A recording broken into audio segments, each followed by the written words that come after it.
If you want to work out or you're going to start working out, here are the 3 top things that I would do that I would also tell myself when I started working out.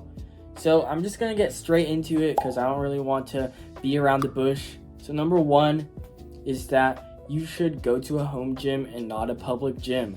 Now, the reason being is as humans, we compare ourselves to other people. You know, it's very normal for humans to compare with each other, and most of the times it's not a good thing. There are 2 forms of comparing yourself to other people, the good and the bad. The good is where you actually learn and take or seek info out of the person who's better than you, but the bad way on comparing is comparing yourself to other people and looking down upon yourself, even though you're doing great. So, why should you go to a home gym? Just buy a few dumbbells. It wouldn't cost that much, especially when you're starting. You wouldn't want to buy 50-pound dumbbells off the rip. So start with like 15-pound dumbbells. That's how I did it. You know, I didn't want to go to a public gym because it's too crowded, it's inconvenient, and also it's basically the perfect spot to start comparing yourself with others. So yeah, right now, I still work out in my home gym since the weights are pretty great and I'm still training very great. And I might move to a public gym later, but for now I'm just sticking with my home gym. But the main takeaway here is that you should work out in a home gym rather than a public gym, because the public gym is an environment where comparing yourself to others is basically more prominent. So yeah, again, this is the advice I would give to myself. It doesn't apply to you. If you do better with controlling your emotions or not comparing yourself to others, then sure, going to a public gym will probably be better for progressive overloading. But for me, starting in a home gym has helped me a bunch. Number 2 is do not ego lift. If anything, lift lighter.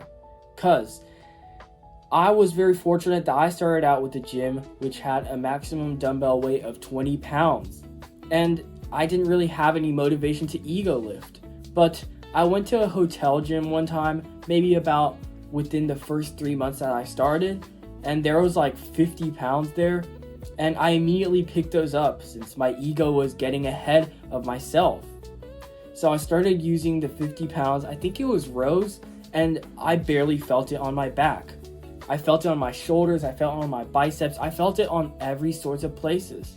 So don't let your ego get ahead of your strength.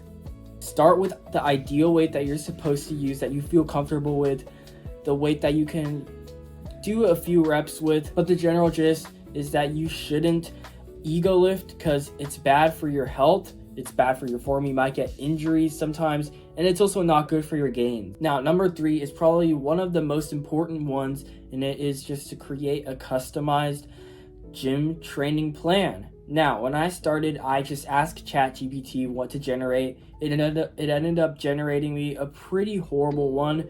I was training one muscle group every single day, which was not good, since when you're training, you really want some compound lifts.